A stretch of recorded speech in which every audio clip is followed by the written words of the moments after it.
The Blood Oath, when ideals become chains. Have you ever believed in an ideal so beautiful that you were willing to sacrifice everything? You thought you were fighting for justice, for light, for truth. But the further you walked, the less you slept. The further you walked, the colder you became. The further you walked, the less you recognized yourself. And then one day, you look back and you realize something terrifying. What you are protecting is no longer light. It is an oath, a sentence you once called honor. But in truth, it was a chain. This is not only the story of the Noldor, it is the repeating tragedy of humanity. Today, we step into the center of that curse. The Oath of Fëanor, and how it turns angels into demons. Part 1. Feanor's Oath, not a promise, but code that locks the soul after his father's death, and after the Silmarils were stolen. Feanor was not only in pain, he was haunted, not haunted by Melkor, but by one thought. What was mine has been taken. And before thousands of elves, he and his 7 sons swore that they would pursue the Silmarils to the ends of the world, and that they would kill anyone who held them, whether Vala, elf, or mortal man. It sounds like a vow of honor, but Tolkien shows us this is not honor. This is a blood covenant, a command spoken once, and then it begins rewriting the fate of the speaker, like code, executed a single time with no off switch. From that moment, the line of the Noldor was no longer fully free, not because anyone bound them, but because they bound their own souls to something that does not permit return. Part 2. The original ideal, light, justice. But the ego slipped in at first. Feanor believed he was reclaiming justice. He believed the Silmarils were holy light stolen away. He believed the Noldor bore a mission to defeat darkness and restore order. And here is the most dangerous place, because an ideal can begin as light and end as blood. When an ideal is tied to the heart, it is a lamp. But when an ideal is tied to the ego, it becomes a whip. It forces you to continue. It forces you to win. It forces you to prove, and it calls that destiny. From here on, everything still carries the name light, but inside, something begins to grow colder. Part 3. Three Kinslayings. When the oath starts devouring its own, and then the oath demands its price, not once, 3 times, 3 wounds carved into the soul of the elves. The first, Alqualondë. The Teleri refused to give their ships, not because they served Melkor, but because they did not wish to join a blind pursuit. But an oath does not understand no. An oath understands only must. And Feanor, and those who followed him, slaughtered their own kin. Elven blood fell before they ever truly faced the darkness. From that moment, the Noldor lost the most precious thing, not Valinor, but innocence. The second, Doriath. When a Silmaril came into the hands of Dior, the child of Beren and Luthien, a fragment of the most beautiful tale, was dragged into the circle of violence. The sons of Feanor attacked. It ended in massacre, the death of Dior, and a deeper fracture among those who remained. Do you see?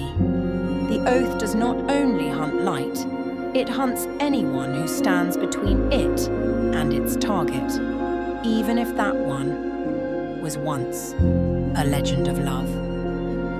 The third, Sirion. Elwing held the final Silmarillion, and here the tragedy reaches the bottom. the sons of Feanor no longer saw Elf.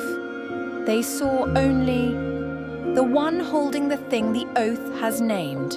Blood fell, crying fell, and the children, Elrond and Elros, were taken, bearing an inheritance of blood and light.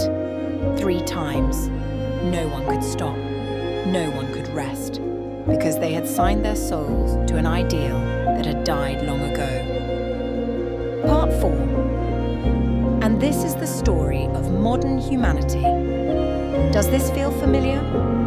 Wars fought in the name of justice, democracy, faith, and in the end, only graves and ash. We once believed, if the purpose is high enough, then any means can be forgiven. And that is the gateway to the oath. Because when you allow yourself to do wrong for a right that will arrive in the future, in that very moment, you sell your soul to the future. You call it sacrifice. You call it necessary. You call it what must be done.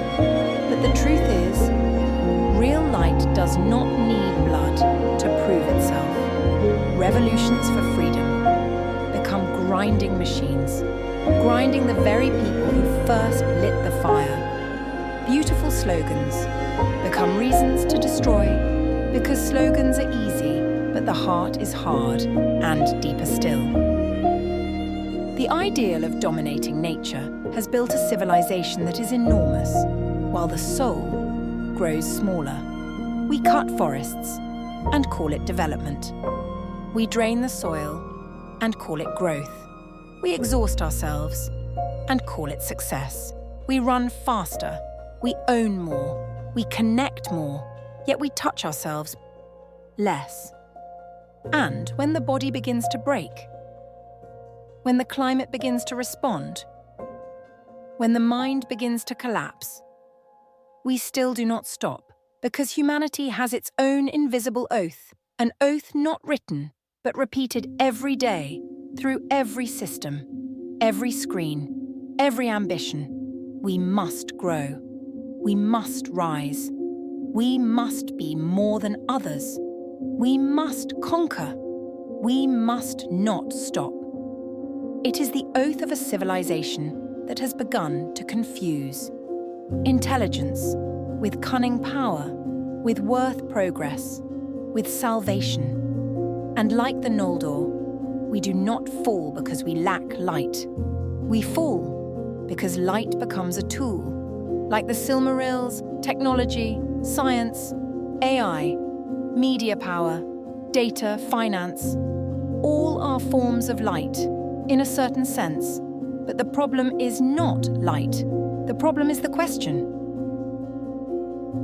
Who is holding it? With what heart?